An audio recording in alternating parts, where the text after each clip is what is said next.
Agartala press ক্লাবের উদ্যোগে শনিবার আগরতলার ক্ষুদিরাম স্কুল মাঠে অনুষ্ঠিত হল Agartala press club football premier league 2026। সৌহার্দ্য, সম্প্রীতি এবং শারীরিক সক্ষমতা বৃদ্ধির লক্ষ্যে এই টুর্নামেন্টের আয়োজন করা হয়।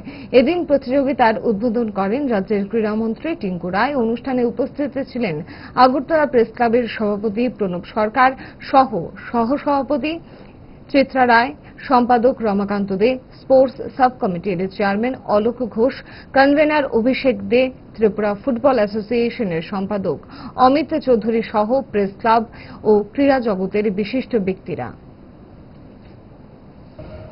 নিজেদের মধ্যে টুর্নামেন্ট করছেন এবং আগামী দিনও করবেন আমরা আশা রাখি, এবং আমাদের রাজ্যের যারা খেলোয়াড়রা আছে তাদেরকে উৎসাহিত করবেন।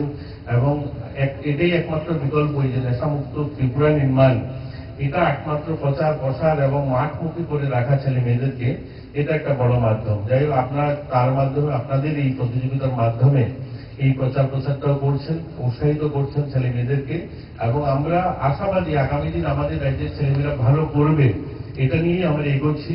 ইতিমধ্যে আমাদের রাজ্যের একটা মেয়ে চায়নাতে, যেখানে এশিয়ান গেমস হয়েছিল জুনিয়র জিমন্যাস্টিক, সেখানে ভারতের হয়ে কিন্তু প্রতিনিধিত্ব করেছে, এবং সেখানে যদিও আমরা সিলেকশন পাইনি এর আগে যাওয়ার, কিন্তু ভারতের হয়ে প্রতিনিধিত্ব একমাত্র সেই মেয়ে আমাদের এখান থেকে করেছে। যাই হোক, আমরা এগুলো নিয়ে ভাবছি কি করে আমাদের মেডেল সংখ্যা, মেডেল র্যালিতে বাড়ানো যায়।